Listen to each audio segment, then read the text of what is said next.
الشيطان الرجيم. بسم الله الرحمن الرحيم.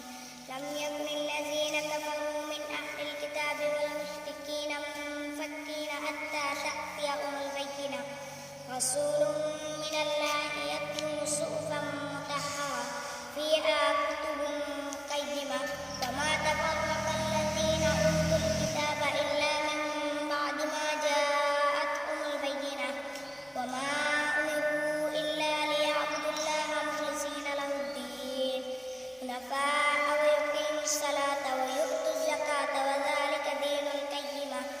وإن الذين كفروا من أهل الكتاب والمشركين في نار جهنم خالدين فيها أولئك هم شر البرية. إن الذين آمنوا وعملوا الصالحات أولئك هم خير البرية. جزاؤهم عند ربهم جنات عدن تجري من